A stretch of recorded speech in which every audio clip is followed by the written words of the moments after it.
জুলাই শহীদদের জাতীয় বীর ঘোষণা করা হবে বলে জানিয়েছেন প্রধান উপদেষ্টা অধ্যাপক মোহাম্মদ ইউনূস। গণ অভ্যুত্থানকে দেয়া হবে রাষ্ট্রীয় এবং সাংবিধানিক স্বীকৃতি।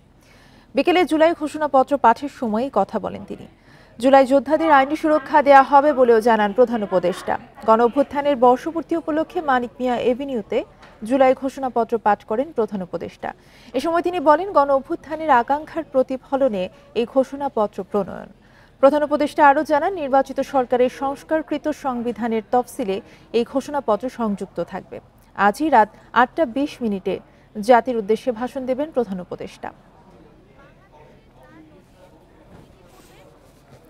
বাংলাদেশের জনগণ এই অভিপ্রায় ব্যক্ত করছে যে ছাত্র গণঅভ্যুত্থানের 2024-এর উপযুক্ত রাষ্ট্রীয় সাংবিধানিক স্বীকৃতি প্রদান করা হবে এবং পরবর্তী নির্বাচনে নির্বাচিত সরকারের সংস্কারকৃত সংবিধানের তফসিলে এই ঘোষণাপত্র সন্নিবেশিত করা হবে এবং 5ই আগস্ট 2024 সালে গণঅভ্যুত্থানে বিজয়ী বাংলাদেশের জনগণের আকাঙ্ক্ষার প্রতিফলন এই ঘোষণা প্রণয়ন করা হলো। অভ্যুত্থানের বর্ষপূর্তি নিয়ে আলোচনায় আমাদের সাথে এই মুহূর্তে যুক্ত হচ্ছেন জাহাঙ্গীরনগর বিশ্ববিদ্যালয়ের ইতিহাস বিভাগের অধ্যাপক ডক্টর মোহাম্মদ গোলাম রব্বানী। আপনাকে স্বাগত জানাচ্ছি ইন্ডিপেন্ডেন্ট সংবাদে। শুরুতেই যে প্রশ্নটা আপনার কাছে করতে চাইব যে জুলাই অভ্যুত্থানের প্রত্যাশা কতটা পূরণ হয়েছে বলে আপনি মনে করছেন, এবং পাশাপাশি জানতে চাইব যে ঘোষণাপত্র নিয়ে আপনার মূল্যায়ন কি? ধন্যবাদ আমাকে যুক্ত করবার জন্য। জুলাই গণ অভ্যুত্থানের 1 বছর পূর্তি হলো আজকে। যেহেতু আপনাদের সময় কম, এখানে খুব সংক্ষেপে বলতে হবে। আমি যদি একেবারেই পয়েন্ট ধরে বলি, তাহলে জুলাই গণ অভ্যুত্থানের স্বপ্ন বলেন, আকাঙ্ক্ষা বলেন, চেতনা বলেন, তার তেমন কিছু পূরণ হয়নি গত 1 বছর। পক্ষান্তরে জুলাই গণ অভ্যুত্থানের যে অভূতপূর্ব ঐক্য তৈরি হয়েছিল, সেই ঐক্য, সেই চেতনা, সেই প্রতিজ্ঞা থেকে এখন যারা সরকারে আছেন তারা এবং যারা নেতৃত্বে আছেন তারা ক্রমান্বয়ে বহু দূরে চলে যাচ্ছেন, যার একটা প্রতিফলন আজকের এই জুলাই যে ঘোষণাপত্র আসলো সেখানেও আমি দেখতে পেয়েছি। কারণ হচ্ছে যে এই গত 1 বছরের কালক্ষেপণের মধ্য দিয়ে আজকে অবশেষে জুলাই ঘোষণাপত্রে যা বলা হয়েছে সেটা আমি মনে করি না যে সেখানে আমাদের প্রত্যাশার পুরোটা সেখানে আছে। দেখুন, একটা শান্তিপূর্ণ একটা বৈষম্য বিরোধী আন্দোলনকে সরকার একেবারে ফ্যাসিবাদী কায়দায়, বর্বর কায়দায় দমন করতে গিয়ে জুলাই ম্যাসাকার সংগঠিত করেছিল এবং সেই জুলাই ম্যাসাকারের বিরুদ্ধে কিন্তু দেশের আপামর জনসাধারণ রাস্তায় নেমেছিল। ফলে একটা নিরাপদ বাংলাদেশ গড়বার একটা প্রত্যয় কিন্তু জুলাই গণঅভ্যুত্থানের মধ্যে ছিল। কিন্তু আমরা দেখেছি গত বছরে এই সরকার নিরাপদ বাংলাদেশ গড়তে ব্যর্থ হয়েছে এবং গত 1 বছরে আপনারা দেখেছেন যে কত হত্যাকাণ্ড হয়েছে এই বাংলাদেশে। আমরা জুলাই গণঅভ্যুত্থান পরবর্তী বাংলাদেশে কোনো প্রকার বিচার বহির্ভূত হত্যাকাণ্ড আমরা কখনোই প্রত্যাশা করি। আপনারা দেখেছেন এখনো পর্যন্ত মব ভায়োলেন্স চলছে, মব সন্ত্রাস চলছে। সরকারের দায়িত্বশীল কেউ কখনো সেই মব ভায়োলেন্স এবং মব সন্ত্রাসকে প্রেশার গ্রুপ হিসেবে উল্লেখ করবার চেষ্টা করেছে। সেটিও গণ অভ্যুত্থানের চেতনার পরিপন্থী। আপনারা দেখেছেন যে এই গণ অভ্যুত্থানের মধ্যে দিয়ে যে অভূতপূর্ব ঐক্যটি তৈরি হয়েছিল, সেই ঐক্যটি ধরে রাখা ছিল এই সরকারের প্রথম এবং প্রধান কাজ।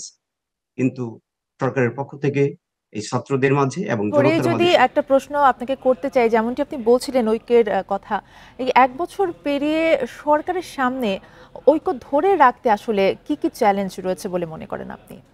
ইট ইজ টু লেট। এখন আর সেই ঐক্য ফিরিয়ে আনতে পারবে বলে আমি বিশ্বাস করি না। কারণ হচ্ছে যে এই কাজগুলো শুরুতেই করবার কথা ছিল। আপনারা জানেন এই সরকার 100 দিন উদযাপন করেছে। যে কোনো নতুন সরকার, যে কোনো বিপ্লব বা গণ অভ্যুত্থান পরবর্তী 100 দিন খুবই গুরুত্বপূর্ণ। সেই 100 দিনের যে কাজগুলো করার কথা ছিল সেই কাজগুলো হয়নি। সবচেয়ে বড় কথা হচ্ছে যে এই সরকারে যারা আছেন তাদের কয়জন আসলে গণ অভ্যুত্থানকে দেখেছেন, গণ অভ্যুত্থানের সাথে সংশ্লিষ্ট ছিলেন, সেটা একটা প্রশ্ন তো জনমনে আছেই। এগুলো এখন সবাই জানে। ফলে যারা গণ অভ্যুত্থানেই ছিলেন না, তারা সরকারে গিয়ে গণ অভ্যুত্থানের চেতনা কতটা বাস্তবায়ন করেন সেই প্রশ্নটি আমাদের কাছে শুরু থেকেই ছিল। গত 1 বছরে সেটাই কিন্তু প্রমাণিত। ফলে আমি মনে করছি না যে এখন আর এই সরকার সেই গণ অভ্যুত্থানের ঐক্য চেতনা সেটা ফিরিয়ে আনবে। জি, আপনাকে অসংখ্য ধন্যবাদ আমাদের সাথে যুক্ত হওয়ার জন্য। ৭১ স্বাধীনতা অর্জনের যুদ্ধ আর ২৪ রক্ষার, এমন মন্তব্য করে বিএনপির ভারপ্রাপ্ত চেয়ারম্যান তারেক রহমান বলেছেন, স্বাধীনতা আর গণতান্ত্রিক রাজনৈতিক অধিকার চর্চার দিন হয়ে উঠুক ৫ আগস্ট। জুলাই গণ অভ্যুত্থানের বর্ষপূর্তি উপলক্ষে এক ভিডিও বার্তায় তিনি এই মন্তব্য করেন। এদিকে দিনটি ঘিরে সারা দেশে আনন্দ উৎসব সহ নানা রাজনৈতিক কর্মসূচি পালন করেছে বিএনপি ও এর অঙ্গ সহযোগী সংগঠনগুলো। গুম, খুন আর লুটপাটের ১৫ বছরের দুঃশাসনে অতিষ্ঠ জনগণের অভ্যুত্থানে দেশ ছাড়তে বাধ্য হয় পতিত সরকারের প্রধান শেখ হাসিনা। জুলাই গণ অভ্যুত্থানের বর্ষপূর্তিতে রাজধানীসহ দেশের জেলা উপজেলায় বিজয় মিছিল করে বিএনপি। এ সময় দ্রুত জুলাই হত্যাকাণ্ডে জড়িতদের বিচার ও নির্বাচন দাবি করেন দলটির নেতারা। একটি সুষ্ঠু নিরপেক্ষ নির্বাচনের মাধ্যমে জনগণের ইচ্ছার প্রতিফলন করে একটি গণতান্ত্রিক সরকার গঠিত হবে। আপনাকে গ্রহণ করি, আপনার কথা আমাদের পছন্দ, কিন্তু দয়া করে কারো কথায় নির্বাচন নিয়ে টাল বাহানা করবেন। কেন্দ্রীয় কার্যালয়ে এক ব্রিফিংয়ে বিএনপির সিনিয়র যুগ্ম মহাসচিব রুহুল কবির রিজভী বলেন, 111-এর পদধ্বনি শোনা যাচ্ছে, তথ্য উপদেষ্টার এমন মন্তব্য কাণ্ডজ্ঞানহীন। তার দাবি, হীন উদ্দেশ্যেই এই ফেসবুক পোস্ট। এই সমস্ত বক্তব্য একেবারে বালকসুলভ বক্তব্য, শিশুসুলভ বক্তব্য, ইনফ্যান্টাইল ম্যাডনেস বলে আমি মনে করি। জুলাই অভ্যুত্থানের প্রথম বর্ষপূর্তিতে লন্ডন থেকে এক ভিডিও বার্তায় বিএনপির ভারপ্রাপ্ত চেয়ারম্যান তারেক রহমান বলেন, ৫ আগস্ট গণতন্ত্র ও সুশাসন প্রতিষ্ঠার দিন। জাতি, ধর্ম, বর্ণ নির্বিশেষে ন্যায্যতার ভিত্তিতে একটি বৈষম্যহীন রাষ্ট্র ব্যবস্থায় গুরুত্ব আরোপ করেন তিনি। আমরা তেমন একটি বাংলাদেশ গড়তে চাই, যেখানে দল, মত, ধর্ম, বর্ণ নির্বিশেষে বিশ্বাসী, অবিশ্বাসী, সংশয়বাদী প্রতিটি সন্তান, প্রতিটি মানুষ নিরাপদে থাকবে।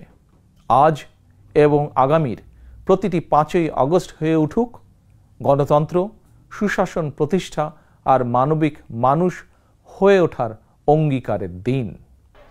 জুলাই গণ অভ্যুত্থান দিবস উপলক্ষে মানিকগঞ্জ, পাবনা, নোয়াখালী, নরসিংদী সহ দেশের বিভিন্ন স্থানে বিএনপি ও এর অঙ্গ সংগঠনের নেতারা বিজয় মিছিল করেন। এ সময় দলটির নেতারা বলেন, বছরের পর বছর পুঞ্জীভূত ক্ষোভের বহিঃপ্রকাশ ঘটে ছাত্র জনতার গণ অভ্যুত্থানে। Rifat Alam, independent news, Dhaka. গণ অভ্যুত্থানের বর্ষপূর্তি উদযাপনে ঢাকার মানিক মিয়া এভিনিউতে দিনব্যাপী অনুষ্ঠানে বৃষ্টির মধ্যেও জড়ো হয়েছেন জনতা। এই বিষয়ে আরো জানাতে সেখান থেকে আমাদের সাথে যুক্ত আছেন সহকর্মী মামুনুর রহমান। মামুনুর রহমান, বৃষ্টির মাঝেও কি পরিমাণ মানুষ সেখানে জড়ো হয়েছে জানাবেন এবং কি কি আয়োজন চলছে এই মুহূর্তে?